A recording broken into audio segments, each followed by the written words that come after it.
नूह की वंशावली यह है। नूह धर्मी पुरुष और अपने समय के लोगों में खरा था और नूह परमेश्वर के साथ साथ चलता रहा। और नूह से सेम और हाम और येफेत नामक 3 पुत्र उत्पन्न हुए। उस समय पृथ्वी परमेश्वर की दृष्टि में बिगड़ गई थी और उपद्रव से भर गई थी।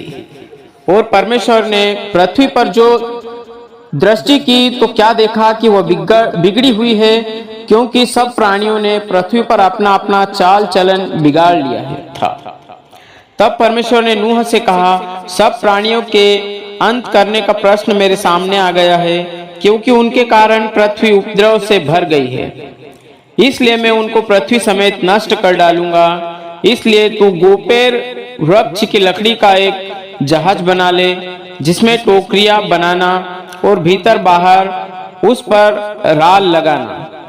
इस ढंग से तू उसको बनाना, जहाज की लंबाई 300 हाथ, चौड़ाई 50 हाथ और ऊंचाई 30 हाथ की हो। जहाज में एक खिड़की बनाना और उसके एक हाथ ऊपर से उसकी छत बनाना।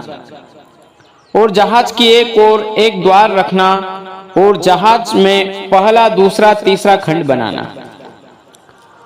और सुन, मैं आप पृथ्वी पर जल प्रलय करके सब प्राणियों को उनमें जीवन का प्राण है आकाश के नीचे से नष्ट करने पर हूँ। और सबको पृथ्वी पर है मर जाएंगे, परंतु तेरे संग मैं वाचा बांधता हूँ। इसलिए तू अपने पुत्रों, स्त्री और बहुओं समेत जहाज में प्रवेश करना। और सब जीवित प्राणियों में से तू एक एक जाति के 2-2 अर्थात एक नर और एक मादा जहाज में ले जाकर अपने साथ जीवित रखना। एक एक जाति के पक्षी और एक एक जाति के पशु और एक एक जाति के भूमि पर रेंगने वाले सब में से 2-2 तेरे पास आएंगे, कि तू उनको जीवित रखे। और भांति भांति का भोज्य पदार्थ जो खाया जाता है, उनको तू लेकर अपने पास इकट्ठा कर रखना, जो तेरे और इनके भोजन के लिए होगा।